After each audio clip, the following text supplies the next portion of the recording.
S radosťou vás opäť vítame v našich videách o iMonitore. V tomto videu sa zameriavame na nastavenie prídavného náradia po dokončení nastavení vozidla. Pre správnu dokumentáciu, maximálnu presnosť a navádzanie sú kľúčové správne rozmery. Začnite v menu nastavenia. Vyberte kategóriu nástroj. Kliknite na nový. Tým sa spustí sprievodca nastavením. Prvým krokom je vybrať typ pripojenia, ktorý zodpovedá vášmu náradiu. Môžete si vybrať z týchto kategórií: pevný, otočný, predný alebo dvojotočný nástroj. Príkladom je, ak máte diskový podmietač pripojený k zadnému trojbodovému závesu vášho traktora, musíte vybrať pevnú kategóriu. Kliknite na názov nástroja a pomenujte ho. Potvrďte kliknutím na OK. V nasledujúcom kroku nastavte typ ECU Autocover. S týmto traktor zadefinuje spúšťač pre vytvorenie pokrytia mapy. Dokončite kliknutím na OK. Nový nástroj je teraz v zozname aktívnych náradí. Názov nástroja sa navyše zobrazuje v menu. Kliknite na kartu pre posledné nastavenia nástroja. Tieto dve nastavenia sú potrebné pre každý nástroj.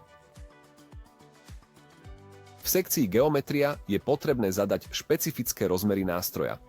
Napríklad pre diskový podmietač sú dôležité nasledujúce rozmery. Parameter A predstavuje pracovný záber, teda šírku pracovnej časti, B predstavuje prekrytie, parameter C je začiatok pracovnej sekcie od miesta spojenia. Parameter D je vzdialenosť od centra spojovacieho bodu k stredu pracovného záberu. Parameter H predstavuje pracovnú dĺžku. Okrem toho je potrebné definovať vhodný spúšťač pokrytia mapy v položke menu Pokrytie mapy ECU. Pre kyprič, pripojený k zadnému trojbodovému závesu, existuje vhodný spúšťač. Najprv vypnite všetky spúšťače a potom zapnite zadné ramená.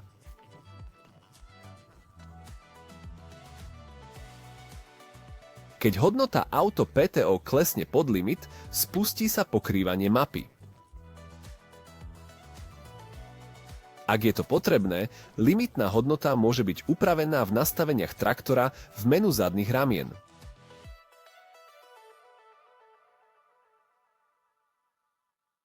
Týmto sa končí nastavenie nástroja.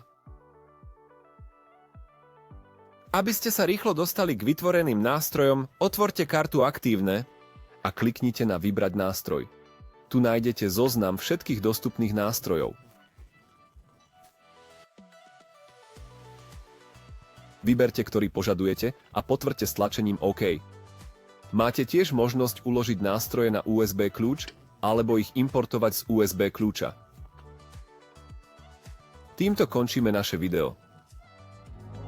Objavte aj naše ďalšie videá, kde sa dozviete užitočné tipy a triky o iMonitore.